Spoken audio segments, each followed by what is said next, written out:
All right, and you're listening to the Wednesday Blues with Noel right here on 89.5 KPOO, and heard a couple of new cuts from a local artist here right in San Francisco. Of course, I'm sure he's playing beyond San Francisco, but we heard from David Morey, and I have him right here in the studio. David, how you doing?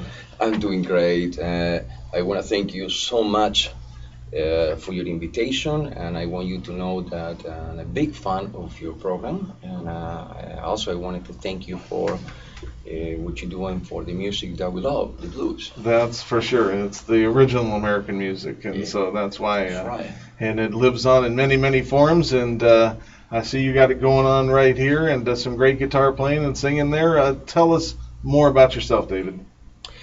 I'm currently living in the beautiful Marin County, sunny and gorgeous Marin County, California, and I spent here most of my adult life.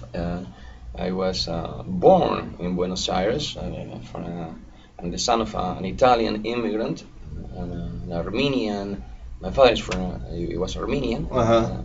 They met in Buenos Aires. And of course, I travel just like you. You were telling me that we both travel around the world, and I guess I ended up here 25 years ago. B.B. King was my first concert. I guess think it was 13 years old, and oh yeah, so you saw B.B. King. the first friend from school told me, let's go to see this. B.B. King was 50 back then. That was here in the Bay Area, or? No, actually, it's from Buenos Aires. Okay, great. Buenos Aires. I remember we were there, and right before I came here, and then I got into Johnny Winter. Johnny Winter, and then of course I went all the way back to Pee Wee Clayton and Hound Dog Taylor and all those Muddy Waters. Of course, I love Muddy Waters with Johnny Winter. And then I got into the British movement, and of course because of the guitar, and I got into Blackmore, Richie Blackmore, one of the best guitar players in the world to me, and Jeff Beck, and I never been really into Eric Clapton until now. I mean, I like some of the Eric Clapton stuff, but I was very attracted to Johnny Winter and Hendrix, I think that you can still hear some of that influence in my music, especially the bending. Johnny Winter used to bend a lot, and it was great to practice those licks. And it's funny because those things that you practice when you are 12, 13 years old, you never forget about that.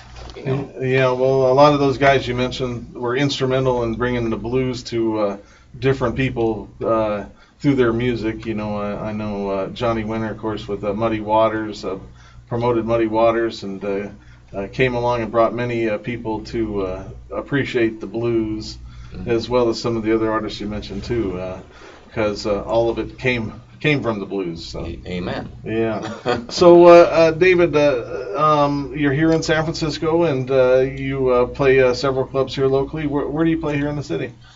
I play pretty much everywhere when I can make some money. But next Saturday I'm gonna be playing at the Baltic in Richmond. We start at 9 o'clock p.m. and the Baltic is located, I believe it's 135 Park Street. And then I play, one of my favorite places to play is the Saloon. Yeah, the Saloon has got quite a reputation. Yeah. I know when I moved to San Francisco here in the 70s, I used to go over to the Saloon all the time. They had Charlie Musselwhite on the weekend, along with Luther Tucker and Nick Gravenitis. And, he's still there. Yeah. And a whole bunch of other greats were there. Johnny Nitro. Johnny Nitro, of course. Well, Johnny was across the street more than I think he was there at the Grant and Green. Grant and Green, exactly. Yeah, but that was a pretty happening little neighborhood over there in the middle of the disco era, Yeah. Yeah. Well, I still remember that North Beach 10 years ago.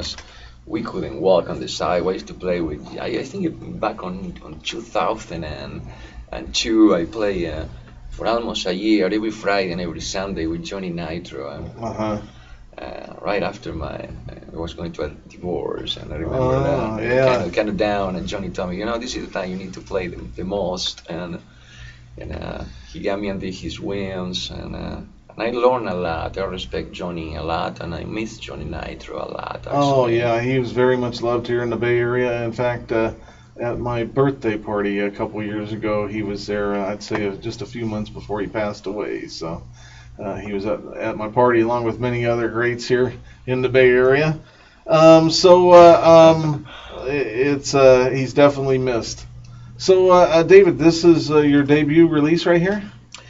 Yes, that's my it's my second solo Oh, the album, second. Oh, but I okay. would say that is my first serious Uh-huh. album because the amount of energy and money that are involved on the production of that album. Yeah, we did the album with a board from 1972 that belonged to Pete Townsend from Uh-huh. The Who. We Uh-huh. managed to get a hand on that mixing board. The sound it was amazing. We didn't want to use computers, and we wanted to do a record The that is old-fashioned sound way. exactly. You say yeah, so we use a 2-inch tape, and we spent $22,000 on Wow. this album, and beside that, I had the honor to have John Cuniverti doing the mastering. That he does mastering for Joe Satriani and Uh-huh. for Aerosmith. So it was an amazing experience to be able to work with those cats, and Yeah, no, that's very cool to be able to do that. Yeah. yes, I remember when I met John Cuniverti, and I saw him getting out his Mercedes, and I go, wow, this is John Cuniverti, and what he's gonna think about me, and then he told me, oh, you know what, it seems like you don't want to sound like anybody else. It sounds different, so I'm gonna take it. Yeah. And he decided to do the mastering, and it was great. It was great. I'm very happy with the sound. Of course, yeah, every time that you do a record, it's a learning experience, and I am very, very hard on myself. The other day I was reading in the internet, somebody wrote something about me, and they say, "Oh, this guy's a perfectionist." I was laughing, but it's true. I am very hard on myself, and Yeah, David, I don't think there's anybody who ever put out a record that doesn't really go over and over and torture themselves. Is it good enough, or is it this? Right. Is the vocals good? Is the guitar good? Is this good? Is Mhm. that good? I've been in the studio there with a couple people when they were doing the mastering and all the different stuff, and just moaning and groaning over everything and worried about every little thing. Yeah. Where, as the listening audience, wouldn't have a clue They wouldn't even how much. hear it. Yeah. You're right. Yeah. Yeah. Sometimes people tell me, but nobody's gonna hear that, David. Oh, I can hear it. Yeah. Well, if you're a musician, you can hear it because you know the difference. You know what I mean? Yeah. So, when did you pick up the guitar for the first time? How old were you start playing guitar? The first time probably I picked up guitars from some other guys. Anyway, it was a neighbor that he was into the Beatles and the Stones and all this stuff, and I picked up the guitar. But my godfather brought me a guitar for my birthday when I was 8 years old. That was the first guitar I owned, and I remember it was a Spanish guitar, and I put some electric guitar strings, and I broke an antenna on somebody in my neighborhood, and I put it between the strings, and I made a whammy bar, and then by the age of 12, I got my first electric guitar, but I think I never stopped since. Yeah. Back on the days, I used to practice around 9 hours a day. Had the time, but now it's hard. I barely manage to practice 3 hours a day. So why don't you tell us about who else you have in the band?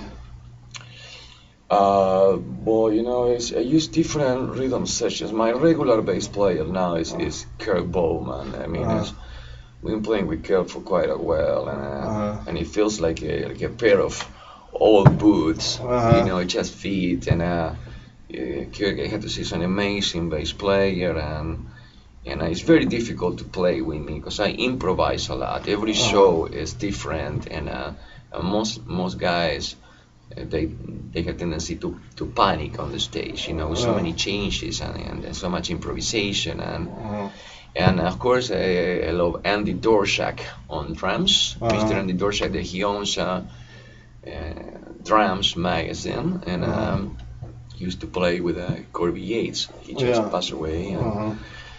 And however, on the record, I use a guy named Wade Olson. You know, some guys they are all different. Some guys they do really well in the studio, you know, and they show up in time. And Wade is a very analog guy, okay, very detail oriented. He show up before anybody else, and normally he finished a song in one track. He's a perfectionist, you know.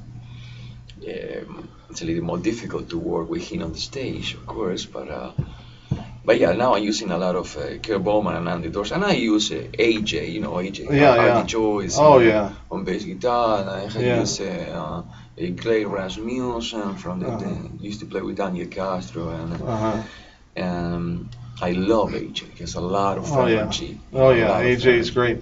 Hopping around playing that bass, I seen him many years back with Katie Webster and Charlie Musselwhite and everybody. He's been around. Yeah, Ron Hager. Sister Monica, all over. AJ's a busy man. Yes, I think now he's playing with Sister Monica. We did a gig together 2 or 3 weeks ago somewhere in San Jose. I've been playing a lot in San Jose lately too, but it's kind of far from him. But I enjoy playing with AJ. Yeah, because he's over in the valley or something where he lives, right? Stockton, yeah. Or Stockton, I knew that.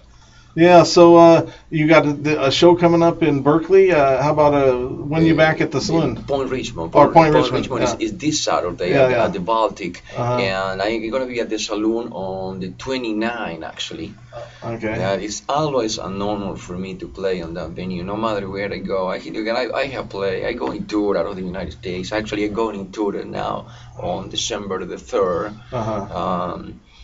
I go back to Brazil, Chile, and Argentina. Blues is getting huge now there. You know, they had the Buenos Aires Blues Festival. So J.C. Smith just came from there. We share the same booking nation. And but no matter you know where I play, it's always an honor to come back where I call home. And to play at the saloon that is pretty much. I wouldn't say where I coming from, but where I went to school. Yes. You know, and I respect this older generation like Johnny Nitro and Ron Hager and Tony Castro. You know, and all those guys that I'm not the type of guy that enjoys going. I did went to a conservatory when I was pretty young, but I think I learned more by watching. You know. Well, the saloon has taught many people in the saloon. They've learned about the blues, and great little spot. I like I said so many times in there myself. Had a lot of great times, a lot of great bands in there, and come out the place with open up the doors and Greg's down outside and let the smoke billow out like the place was on fire. And I hear you. Oh, it's pretty amazing. The rope on the bathroom door and the ceiling falling down over the stage and everything. You know, it's quite a spot. But I love the sound. It's so old. I mean, he's 150 years old. It's like an Stradivarius. You know, I was looking at this guy yesterday on YouTube, talking about an Stradivarius built on the 1700s, 1712. And he say we can go to the moon, but we cannot imitate the sound of this little piece of wood. And that's pretty much how the sound at the saloon it is. The wood is hard to imitate. You know, it's 150 years old, and it sounds like an old violin inside the place. It's amazing. The acoustic is amazing. So, David, tell us about the couple of songs that we played already on the show here. Shame, Shame, Shame. That's an straight blues, okay, and it was challenging, I guess, not because of the guitar work. The guitar came right straight from my heart, I would say. for many years I was feeling strange to play something like that, straight blues, being a guy that, I didn't born in Chicago or anything like that, or in Mississippi, but I mean, everything changed, and blues has changed, and blues is an international form of music now. We had the French Blues Society, European Blues Society, and you name it, you find blues all over the world, thanks God. So I remember, I want to be honest with you, I don't want to say the names, but I hired a singer to do that song, Shame, and she say, I said, can you do this song? I mean, it's just blues, and how long it will take you? She said, blues? Oh, I can play rock, so I can play blues. She said, do it in 2 hours, and we spent 4 hours, and she couldn't even do the first verse. So I got very upset, we were paying studio time and all that, and it was like 4 o'clock in the morning. And, I pay her, and I say, well, then, let's see if we can continue some other time. I didn't want to say anything, You were done, yeah. Yes, and then I remember that she left. I said, I'm gonna do it. I'm gonna do it myself. Yeah. And I did it, and it's funny because now it's one of the songs that people like the most in the album.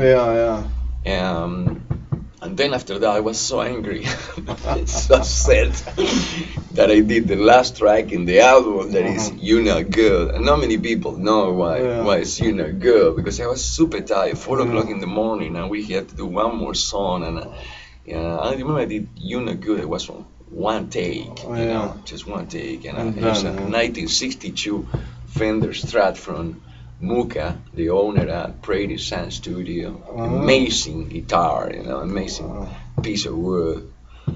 And then we hear Seafood Soup, Seafood Soup. This song. It was a very hard time in my life. I always get in trouble with ladies, and I was in one of those moments, and beside that, my father was dying, and I was going through all that and showing up at the studio to do the guitar solos, and we did that song, Seafood Soup, and on between the sessions, we used to eat in this restaurant, we used to eat that seafood, and I remember somebody said, what's the name of this song? I was so tired, and I said, I don't know, man, and I look at the plate, Seafood Soup, and then that's how we named the song. But and then we have other songs that we did a cover from Jimi Hendrix, Foxy Lady. And I always think that nobody's gonna be like Jimi Hendrix, man. I just struggle when I see these guys trying to sound like Hendrix, and especially if they try to look like Hendrix. And Hendrix, Muddy Waters, Willie Dixon, all those guys, to me, they were innovators, as I was telling you before, and they wanted to be themselves. They wanted to be unique. They were unique, I mean, I can hear Hendrix playing songs of B.B. King and other people, but they never wanted to play the cover exactly the way it was. They made it their own. Exactly. So that was my idea when I started fooling around with Foxy Lady. And if you hear the song, it doesn't sound like Foxy Lady at all. But I wanted to respect Jimmy, and the truth is that I started playing that riff, and I named the song Foxy Lady, but it sounds completely different. All the guitar arrangements are original and on my own, and all the guitar work, the solos, everything is pretty much different. For our listeners, you're listening to the Wednesday Blues with Noel right here on 89.5 KPOO San Francisco, and we're talking to David Morey about his record here and some shows in the Bay Area. And David, do you have a website where people can find you? Yes, it's David Moore, M-O-R-E, is just one O. It's davidmoore.net. So it's not Morey, it's Moore. Yes, here in the U.S. they say more. In reality, it's more. I got tired. After 25 years, he's called me David Moore, and okay. Okay. And David, one more time, where are the shows at? The couple shows you got coming up? My next show is this Saturday at the Baltic in Point Richmond. It's on Park Place. Actually, they have very good German food there too. And well, I'll be there this Saturday. Then I can't remember where I'm between. I've been playing a lot, but I know I'm gonna be back here in San Francisco at the Saloon on Thursday, the 29th at 4 p.m. All right. Well, David, I really appreciate you taking the time to come by and visit me over here and play some of your songs, and I look forward to checking you out at one of the shows. Thank you, Noel. Thank you so very much. It's a true honor for me to be here. I hope to see you on one of the shows anytime. And once again, thank you so much for what you're doing for the blues, man. I mean, it's one thing that you can now buy with money, and that is passion. And it's no doubt that's something that you're born with. Yeah. Passion for the music, love for the music. Yeah. Well, again, thank you very much, David, and thanks for coming in. You're welcome. All right.